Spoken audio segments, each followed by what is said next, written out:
ఇవాళ వైఎస్ఆర్సీపీ అధినేత YS Jagan press meet పెట్టారు. చూశాను. చంద్రబాబును ఆయన గారి అవినీతిని సంస్కారవంతంగా ఉతికి ఆరేశారు. బాబు ఏమనుకున్నారంటే, ఎవరైనా అమరావతి పేరెత్తితే వారికి అమరావతి ద్రోహులని ముద్ర వేసి భయపెట్టి యథేచ్ఛగా దోపిడీ చేసేయొచ్చు అనుకున్నారు. నిజమా? నీ మా అత్తగారు తెలివితేటలో నా కాడ చూపించుకో. అలాంటిదేమి కుదరదమ్మా. ఇక్కడ జగన్మోహన్ రెడ్డి ఉన్నారు. జగన్ గురించి వదిలేయండి, ఆయన అధికారంలో లేడు, అధికారంలో రాడు. అరే నీ అబ్బా. Start camera action. నేను అడుగుతా ఉన్నా, అసలు రాజ్యాంగంలో రాజధాని అనే పదం ఎక్కడైనా ఉందా అని మీకు ఆ డౌట్ ఎందుకు వచ్చింది సార్? రాజ్యాంగంలో ఎక్కడ రాష్ట్రాలకు సంబంధించి రాజధానులు అనే పదం ఎక్కడా లేదు అని రాజ్యాంగంలో రాసిందా? రాజ్యాంగంలో ఎందుకు రాస్తారులేమ్మా, దీనికి రాజ్యాంగాలు ఎందుకులేమ్మా. దేశానికి మాత్రమే రాజధాని ఉంటుంది తప్ప రాష్ట్రాలకు రాజధాని అనేది కాన్స్టిట్యూషన్ లో లేదు.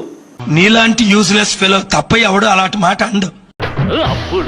బహుశా ఆంధ్ర రాష్ట్రానికి బహుశా 3 క్యాపిటల్లు వస్తాయేమో. 3 క్యాపిటల్ కూడా రావాల్సిన పరిస్థితి కనిపిస్తా ఉంది అధ్యక్ష. దేశానికి మాత్రమే రాజధాని ఉంటుంది తప్ప రాష్ట్రాలకు రాజధాని అనేది కాన్స్టిట్యూషన్ లో లేదు. అందుకే కదా భవిష్యత్తులో కూడా రాజధానిని ఎవరు మార్చకుండా చట్టం తెస్తున్నామని చంద్రబాబు చెప్తా ఉన్నాడు. వీడి కళ్ళేమో చూస్తూ ఉంటాయి, నోరు మెదపడు. ఇలా అసెంబ్లీలో వీళ్ళు చేయగలిగింది మళ్ళీ అదే అసెంబ్లీలో మళ్ళీ దాని మార్పులు కూడా చేయలేరా? నేను పిచ్చోడిని అనుకున్నావు కదూ. మా సార్ ఎంత ఇంటెలిజెంట్. చట్టాల గురించి మాట్లాడే ఈ వ్యక్తి చట్ట సవరణల గురించి మాట్లాడా? తెలియదా ఈయనకేమన్నా? మాకు తెలియదు సార్, మీరు దేశ ముదురు కాబట్టి చెప్పండి. మీరు ముదురు కదా, మీరు తెలుసు, కానీ డ్రామా. జగన్మోహన్ రెడ్డి గారి పార్టీ తప్పించి దేశంలో ఏ రాజకీయ పార్టీ వ్యతిరేకించినటువంటి బిల్లు.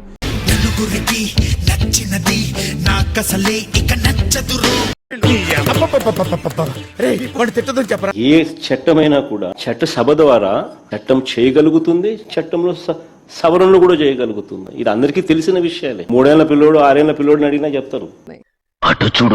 95% పైగా రాజకీయ పార్టీలు ఏకపక్షంగా తీసుకున్న నిర్ణయాన్ని మార్చడం జగన్మోహన్ రెడ్డి గారు కాదు కదా, వారిలో ఉన్న ఎవ్వరి వల్ల కూడా సాధ్యమయ్యేటువంటి.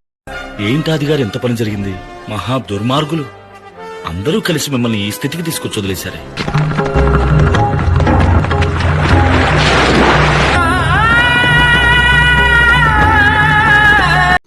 మచిలీపట్నం టు విజయవాడ 70 కిలోమీటర్లు, విజయవాడ టు గుంటూరు మరో 40 కిలోమీటర్లు, మొత్తం ఈ 110 కిలోమీటర్లు. ఈ నేషనల్ హైవేకు కాస్త అటు ఇటుగా ఈ మొత్తం క్యాపిటల్ ఏరియా కింద డిక్లేర్ చేయండి. ఎందుకంటే మీ ఆనందం నాకు ముఖ్యం. మా ఆనందం కోసం, మీ కమిషన్ కోసం.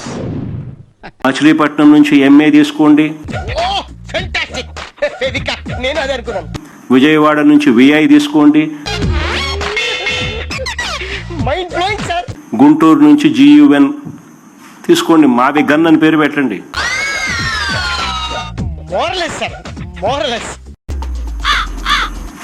మచిలీపట్నం, విజయవాడ, గుంటూరు, మావి గన్. గన్ ఇస్తారా? కాల్ చేసి అన్నమని జైలుకి వెళ్ళిపోతా. నాకు గన్ ఇస్తారా?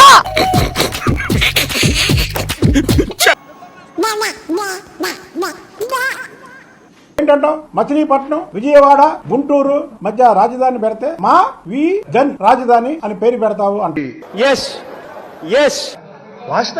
సరే, గన్ అంటే బాగుండదు నీకు, అది జగన్ అనేది గుర్తుకొస్తుంది లేననుకుంటే సరే వేరే పేరు పెట్టండి.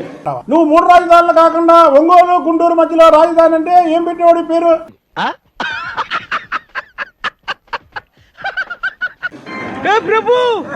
జగన్మోహన్ రెడ్డి ఎవరురా నువ్వు? ఇంత టాలెంటెడ్ ఉన్నావు. సావు పోయే ముందు కూడా గొల్లుమని నవ్వేలాగా జోకిస్తున్నావు.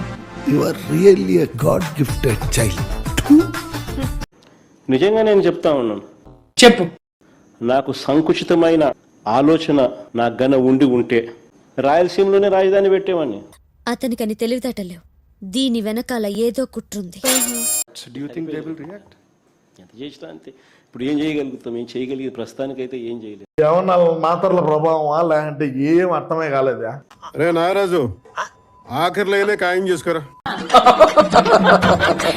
విశాఖపట్నం కింద పెట్టాలా? నాకు తెలీదమ్మా. విశాఖపట్నంలో ఎందుకు పెట్టాను? అసలు నేను ముఖ్యమంత్రి కాకమునిపై ఇక్కడ చంద్రబాబు నాయుడు భూములు కొనలా, ఇల్లు కట్టలా. కానీ జగన్ ఇక్కడే భూమి కొన్నాడు. ఈ సొంత ఇల్లు, సొంత భూమి. అరే దొంగలని మీరే భలే ఒప్పుకున్నారు. ప్రస్తుతానికి ఏం చేయగలుగుతాం? విలేకరుల సమావేశం పెడతాం. విలేకరుల ద్వారా మీ ద్వారా రాష్ట్ర ప్రజలకు చెప్పే కార్యక్రమం ఆగండి. చేస్తాం. మీరు ఎంక్వైరీ చేసి మీరు కూడా మీ పత్రికల్లో రాయండి, మీరు కూడా మీ పేపర్లలో మీ టీవీలలో చూపించండి అని చెప్పి చెప్పగలుగుతాం. ఏడుస్తున్నాడు. ఏడవట్లేదా? కానీ మేనేజ్మెంట్లు ఆంధ్రప్రదేశ్లో అయితే ఆల్రెడీ కుమ్మక్కై ఉన్నాయి. వీళ్ళంతా కూడా కలిసికట్టుగా ఉన్నారు. బాధపడకండి, అర్థమైన ఎదవలు చూసుకోవడానికి 7 కొనవలసిన ఉన్నాడు కదా. చూద్దాంలే. చూడటం కాదండి, మీరు చెయ్యాలంతే. సరే మీరు ట్రై చేస్తారన్నారంటే అది ఓకే అయిపోయిన